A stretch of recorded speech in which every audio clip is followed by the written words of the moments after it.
It's mailbag time on Bears Now. I'm your host, Harrison Graham. You can follow me on Twitter at HGrahamNFL. If we don't answer your questions on this show, you can tweet them at me at HGrahamNFL, and I'll answer as many as I can after the show over there. Let's start with a super chat from Shawn Spedale. I know hindsight is 20/20, but if the Bears signed Moses, do you think the Bears were better off staying put in the second round and drafting a true left tackle? I don't really think so. A lot of the big-time left tackles were already gone at that point, I guess. I think Liam Eichenberg was still on the board when they took Teven Jenkins, but Jenkins was clearly the best tackle left. And if the worst-case scenario is he goes back to right tackle and is a really good player there, I don't think that's a bad thing whatsoever. And realistically, Sean, if they sign Moses, probably just a one-year deal. Doesn't mean he's going to be here for the long term. Tristan, should we possibly make Foles our week 1 starter and then start Fields? I've seen this idea from you guys recently of why not start Foles and have Fields groom under him? Well, they signed Dalton because they didn't like Foles. That's why they signed Dalton, because they were like, he's an upgrade from Nick Foles. This staff was not impressed by Foles last year. It wasn't all his fault. I get that. The O-line was a mess, but look, Foles, what we saw in the Super Bowl a couple years ago, 4 years ago now, that guy, forget it. He's a backup at this point. So Dalton will be your week 1 starter probably. If not, it'll be Fields. It won't be Nick Foles. John Elia cut Jimmy Graham, signed Morgan Moses and Bashaud Breeland. Would I rather have Morgan Moses and Bashaud Breeland than Jimmy Graham? You betcha. There's no doubt about that. Look, this Bears staff seems to value Jimmy Graham. I don't know what to tell you. I thought he played well last year. He had 8 touchdowns in the red zone.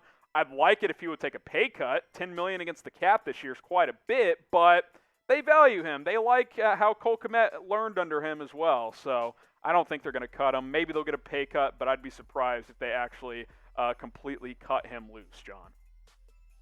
Jim Ferguson up next. If the Bears sign an offensive tackle, should Teven Jenkins play right tackle? So, regardless of who they ended up signing, let's say it is a guy like Moses or someone else, depending on when you're watching this, it's possible he's already signed or he's signed somewhere else. But if you're watching live on Tuesday, let's say they sign Moses.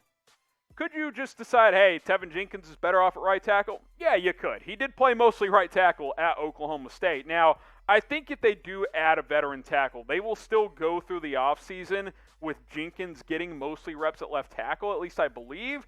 And then if they make the determination, he may not be a left tackle or he may not be ready to be a left tackle, then you kick him back to right, and then the veteran can play left tackle. That is certainly a possible outcome here. I would like to sign a veteran for that scenario just in case, for security. I think that's a very good idea by Chicago. Now, what do you guys think? Where will Jenkins play this year? RT for right tackle, LT for left tackle? I mean, as of now, I got to type left tackle because that's what they've told us. So I'm going to type my left LT, but I wouldn't be shocked if at some point he moved back to right tackle. He's played that position way more than he's played left tackle.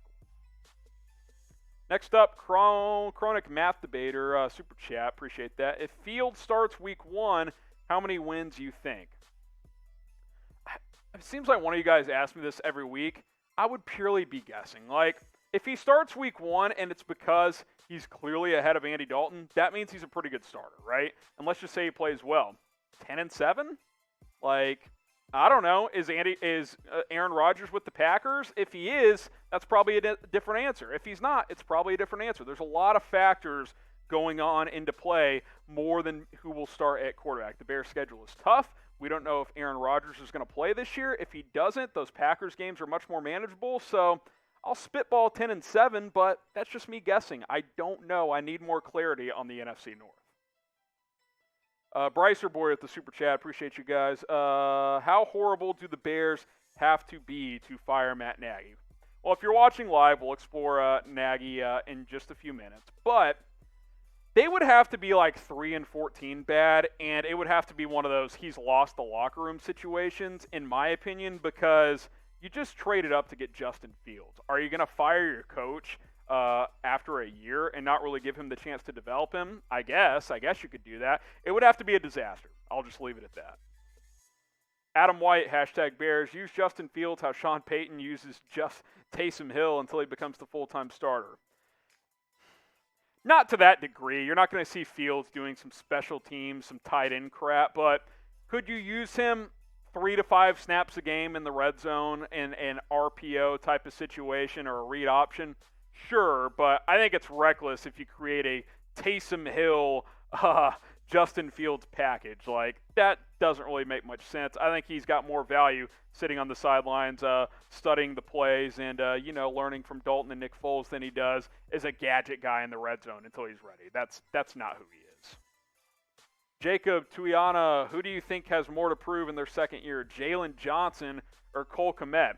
Definitely Cole Kmet. Jaylon Johnson last year, he showed at times that he can be a CB1. I am a big fan of Jaylon Johnson. I think he can be a legit corner in this league. Cole Kmet, he flashed some last year, but he was drafted higher than Johnson in the second round. I think he's got to take a step forward this year, which is why I made him one of my offensive breakout candidates for the Bears in 2021. Today's show is sponsored by the Newsbreak app, and you can go download the app at chatsports.com/BearsNB. Now, here's the thing. We're trying to get more followers on Bears Now on Newsbreak. If you didn't know that, Chicago Bears Now videos are also on the Newsbreak app.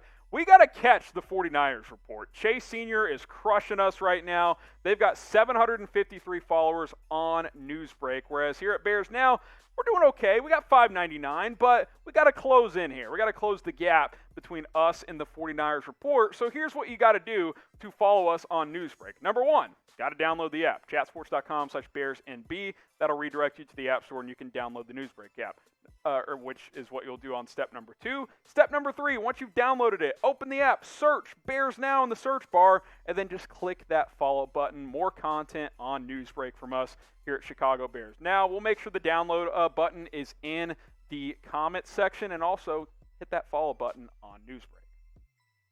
Kelvin Burrell, another super chat, appreciate it. Do you think the Bears owner will sell the team? We talked about this last week. I won't hit it in big detail. If you want to expanded answer, subscribe and go check out that video. George and Virginia McCaskey are on the thumbnail, and I think they could in the future, but right now I don't think they will. Appreciate the super chat from Jermaine as well. Just wanted to show that one. Appreciate you donating the $5. Final thought on the McCaskies. I think in the next 10 years, 5 years even, it's possible. While Virginia is alive, I don't know. She's pretty passionate about the Bears. I would lean no while she is still the primary owner of the team. DeVay Dolly, Phillips said other teams in the NFL love the Bears culture, so why would Nagy be on the hot seat? I'm not putting him on the hot seat. Betting odds are, which we can flash on your screen for you. I think we've got that list 5, Jack, if you want to bring that up. But look, the betting odds suggest Matt Nagy could be the first coach to be fired. Mike McCarthy, Vic Fangio, who you guys are familiar with, plus 750. Nagy right there at plus 850. John Gruden, Mike Zimmer, your top 5 there. I don't think he's on the hot seat entering the season, but at the end of last season, I think we would have said that. The draft obviously changed things, in my opinion, and obviously a lot of your opinions, but things can change, so we'll see. Eric Shun, how much do you think Moses will cost? Gosh, that's a good question, because he played well last year, but with the cap situation being what it is, could you get him on a 1-year, $5 million deal? If you could, that's a good deal. That's basically what you paid Jermaine Ifedi, which was an overpay. So if you pay Moses that it kind of evens out there. Think of it as, we gave Moses 7 and we gave Jermaine Ifedi 3 to be the swing tackle. You could just kind of view it that way. If you could get him for $6 million or less, I think that's a pretty good deal for Chicago. Zach Ahmad, is Moses more important than signing a corner? Gosh, I can't say more because I think this Bears O-line is better already than it was last year. I think you can get by with what you have.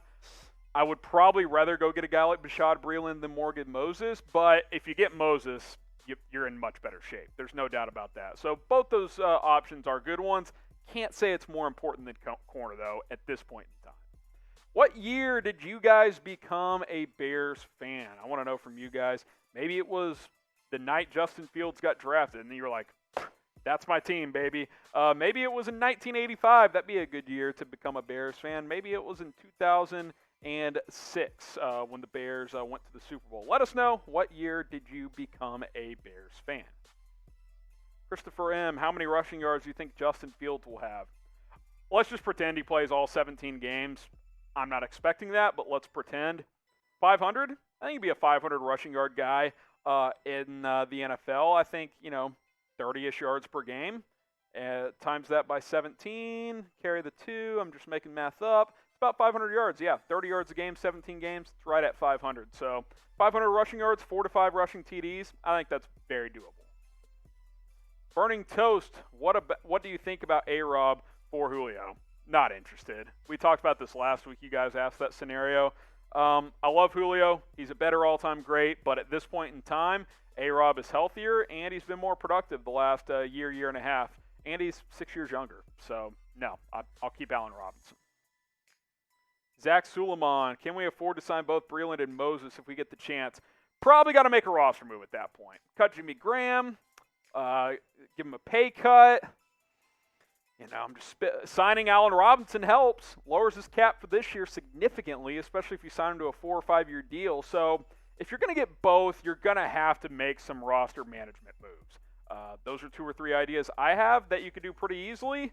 But until you do those, you can't sign both at this point in time.